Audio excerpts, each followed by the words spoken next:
Go to our asteroid large here and set its collision layers and masks. So let's add a new layer name here, asteroid. And we'll put those on layer 2, which is the asteroid layer, and they're going to be looking for layer 1 bullet layer. And let's connect up this area entered node, signal, sorry. So when it detects a bullet, we want it to destroy itself.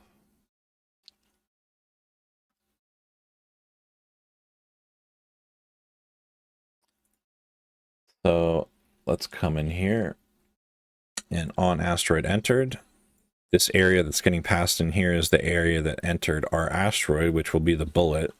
So let's do area.queue_free.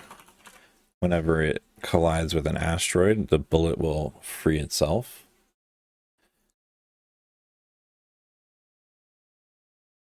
Then we can call on asteroid destroyed, which we will create in just a second. And then we can call deferred queue free on the asteroid itself. Let's create that on asteroid destroyed.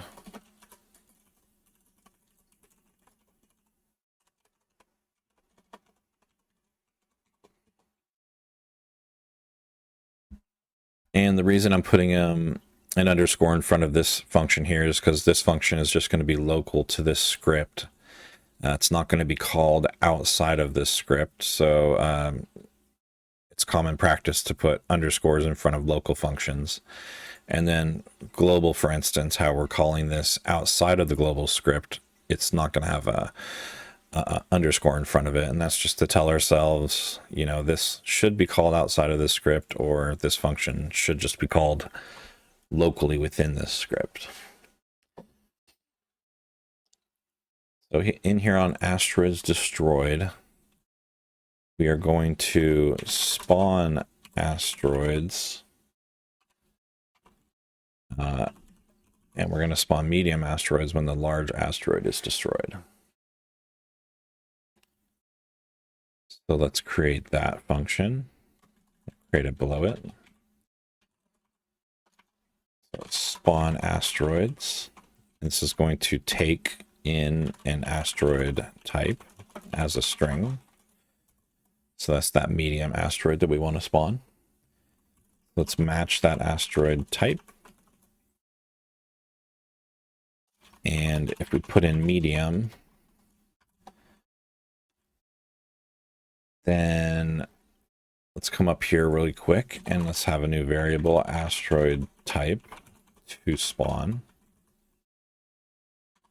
So it's just going to be a string. Or sorry, it's not going to be a string. It's going to be an area 2D actually. We'll set that to null initially.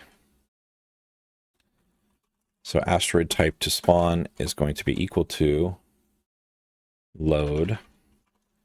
And in here, we're going to have to create that medium, asteroid medium scene, and we're going to load it in there. And also, we're going to have a small asteroid type, and so we'll load that in there as well.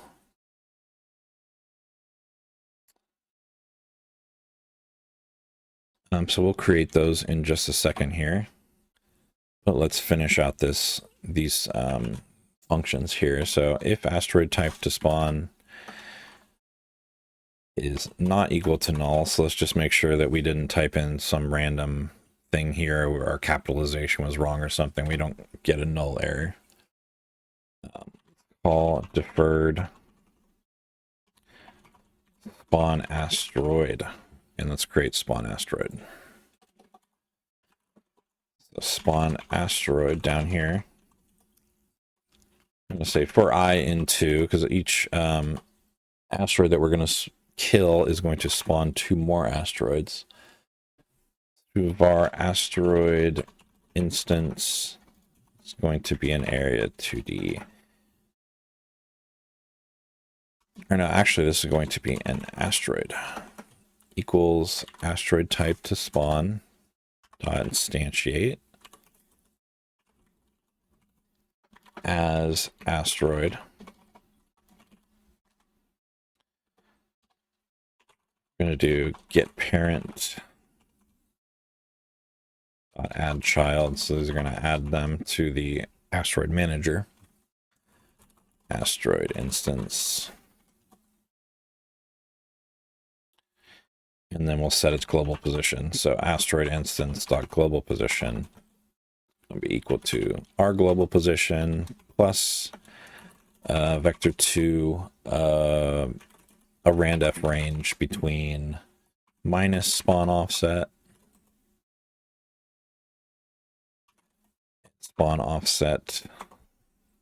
on the X and the Y position. So let's copy that and do the same for the Y position. And that'll just make it so that all the asteroids aren't spawning right in the center of the asteroid that we killed. They'll have little variance to their spawn positions.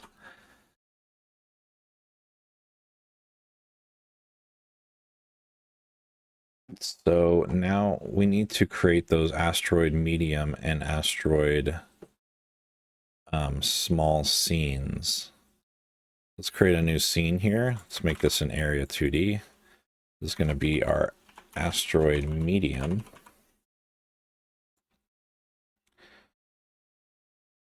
And I'm actually going to go into the asteroid large and copy all of these and paste them onto that asteroid medium, because these are actually the size that I wanted the asteroid mediums to be. Let's attach a script. Let's save that first. Asteroid medium. Let's attach a script to that asteroid medium. And on this asteroid medium script, we're going to extend asteroid. And then we're just going to override that on asteroid destroyed function. And instead of spawning medium asteroids here, we're going to spawn small asteroids.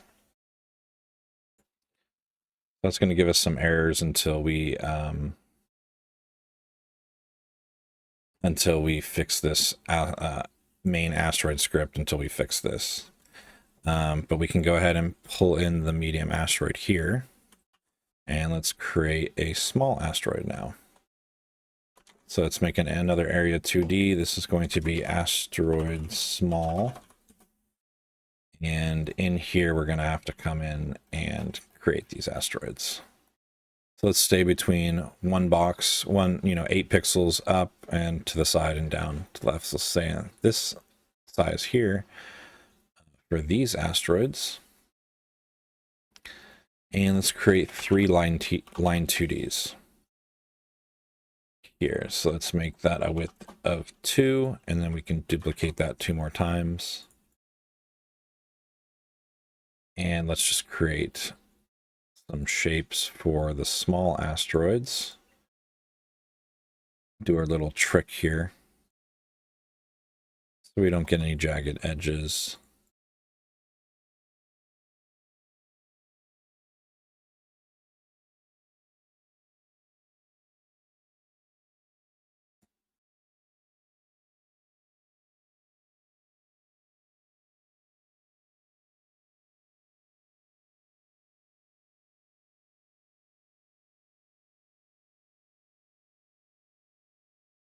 There we go. We've got 3 different shapes.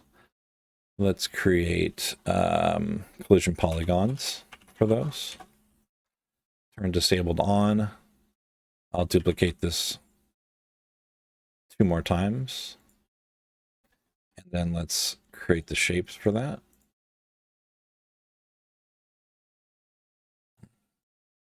There's one. What happened? There we go.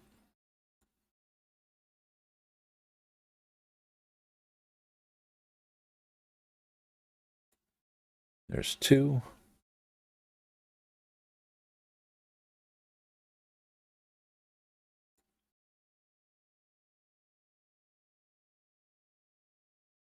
And there's 3, and they're all disabled from the start. And then we can turn them off. Let's make them access as unique name right from the start. Let's save that asteroid small scene and then add a script to it. And then let's override that on asteroid destroyed function. And we're just going to put pass in here for now because we're not going to spawn anything smaller than the asteroid smalls. So now we can come in here and put that asteroid small right there.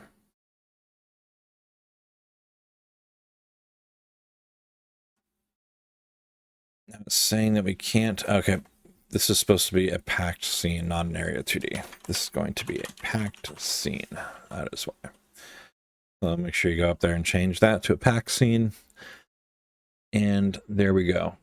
So now we need to come back to our asteroid large, unfortunately, and make these bigger. So I'm going to configure the snap to 2x2. And then now I want to stay within 2 boxes here, so I'm just going to move these around to take up a larger area.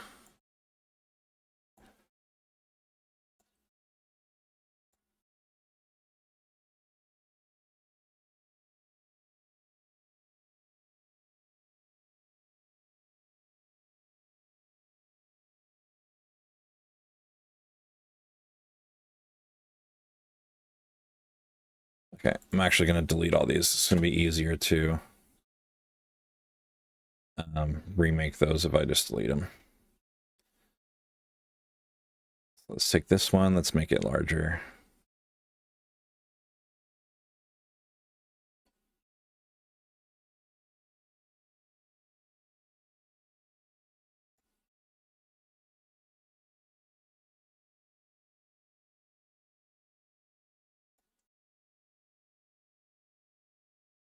This needs to come down a little more. There we go.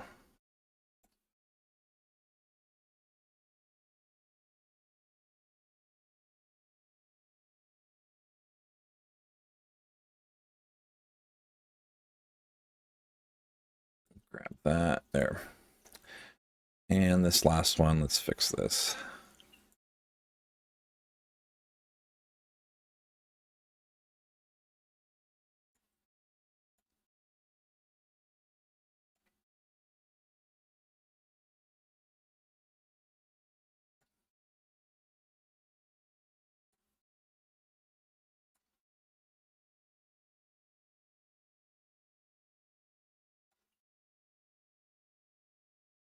There. Now let's create those collision polygons for those. Turn on disabled, duplicate that and with Control D. And let's just match up these shapes real quick.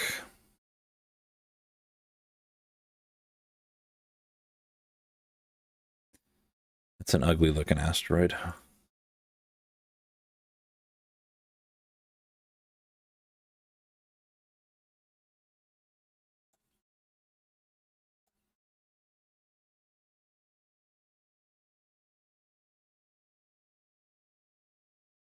Okay, let's do the third shape.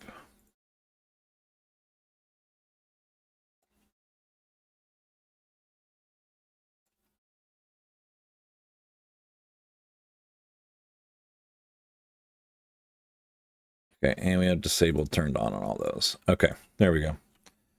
So now we have all 3 of our asteroid types. We should just be able to destroy an asteroid. Oh, what's wrong here? So on these, we need to access as unique name on these. Make sure that on all 3 of your asteroids, you have all of these as access as unique name. Otherwise, our script is not going to be able to find them. So let's try that out. Let's shoot some asteroids now.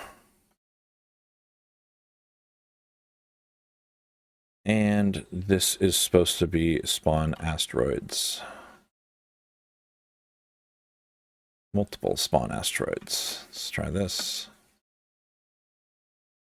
There we go. We got the medium asteroid spawning. And then nothing is happening. So the way we set this up is on our asteroid large, we're actually connecting to this on area entered signal in the node, on the node panel itself. And so there's two ways around this. We could either go to the medium and then connect to this signal, or a better way to do this would actually be not to connect to this signal here. If we come into ready, we can actually just manually connect to that signal here. So let's do area entered dot connect to on area entered here. So that'll make sure that all three of these scripts have this area entered signal connected, and we won't have mistakes like that where we forgot to connect to it here. So it's connected on all three scripts now. And let's see, on area entered, yep, on area entered dot connect on area entered. So that should fix that like that. And we're getting another error. Invalid. Asteroid instance dot global position equals global position plus a vector 2 on base object of nil.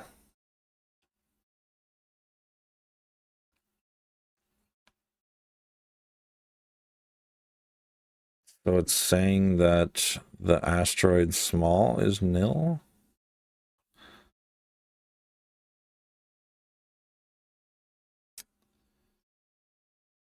Okay, let me investigate that. I'll be right back. Okay, I thought of the problem as soon as I stopped the recording. So on our asteroid small here, we didn't extend asteroid here.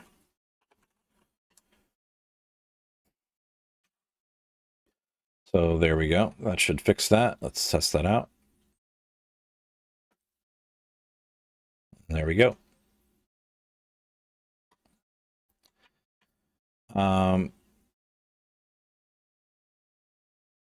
Now let's go ahead and add an explosion effect when, before we do that, let's make sure we go to asteroid medium and set up its collision layer, because they're colliding with each other. So make sure you put that on the asteroid layer, and do the same thing with small. Make sure you change that asteroid small's layer as well to the asteroid layer, so they're not colliding with each other. Okay, that's good. Now let's create a new scene here. This is going to be a GPU particles 2D. Going to name this explosion particles 2D.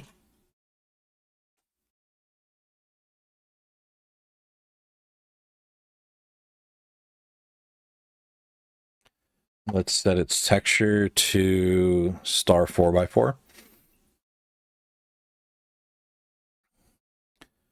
Let's set its amount to 30, its lifetime to 0.5.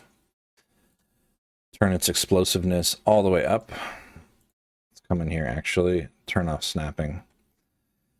And so explosiveness, this is going to make it so that all the particles emit all at one time. So it's good for explosions. Let's turn the fixed FPS to 0, which is unlimited, and turn interpolate off. And let's create a new particle process material for that. Let's have it set a lifetime randomness to 0.5. So what this is going to do is it's going to set it to somewhere between 0.25 seconds and 1 second on the lifetime randomness. Let's go to emission shape and let's have it be a sphere. And let's set the sphere to 4.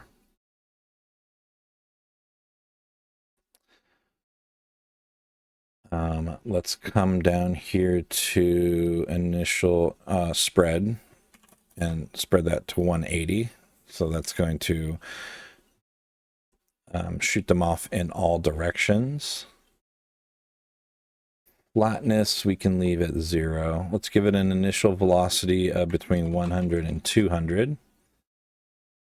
So now they're exploding outwards. That's nice. Direction here, we can leave that. Come down here to gravity and turn that to 0. We don't want these affected by gravity. And let's come down here to scale. So let's do a min scale between 0.5 and 1. 1.5 actually. So they're bigger or larger. And let's do a scale curve as well.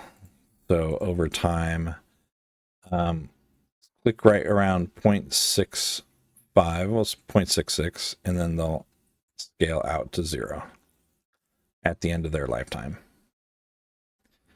And so there we go. It's a nice explosion look. Let's turn one shot on.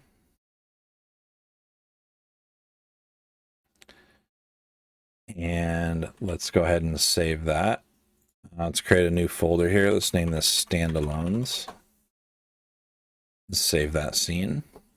And the reason we can't add this just under the asteroid large, or any asteroid for that instance, is because in here we're actually queuing free that asteroid. So if we had it on the asteroid itself, this scene would just get queue freed along with the asteroid, and we need it to exist on its own. So I like to just call those type of scenes standalones. So we have our own standalone explosion scene in here. Let's go up to the top and get a constant for that explosion scene. It's going to be a pack scene. And let's preload this explosion particles 2D here.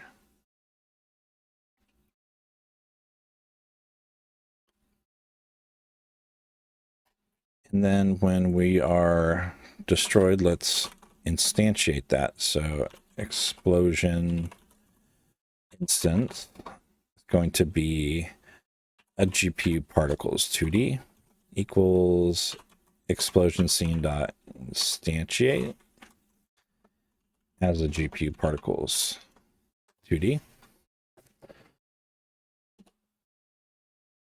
Let's add this to add this as a child to our parent, which would be the asteroid manager. So let's do get parent dot add child explosion instance, and let's set its position. So its global position is going to be equal to our global position. So now they're instantiated. Let's come back to our explosion particles 2D and add a script on here. And under here, we'll simply click on this and connect to this finish signal. And when our explosion particles 2Ds are finished, we will queue free them from the scene.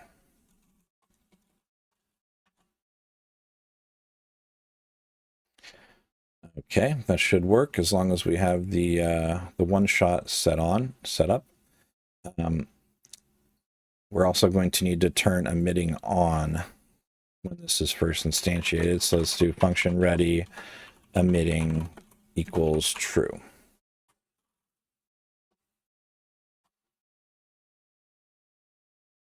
And that should be enough to get us set up there. So let's try to explode some asteroids. There we go. We got the explosion scenes all nice and set up. And that looks really good. So we already got an asteroid, a little asteroid game set up here. Let's keep moving along.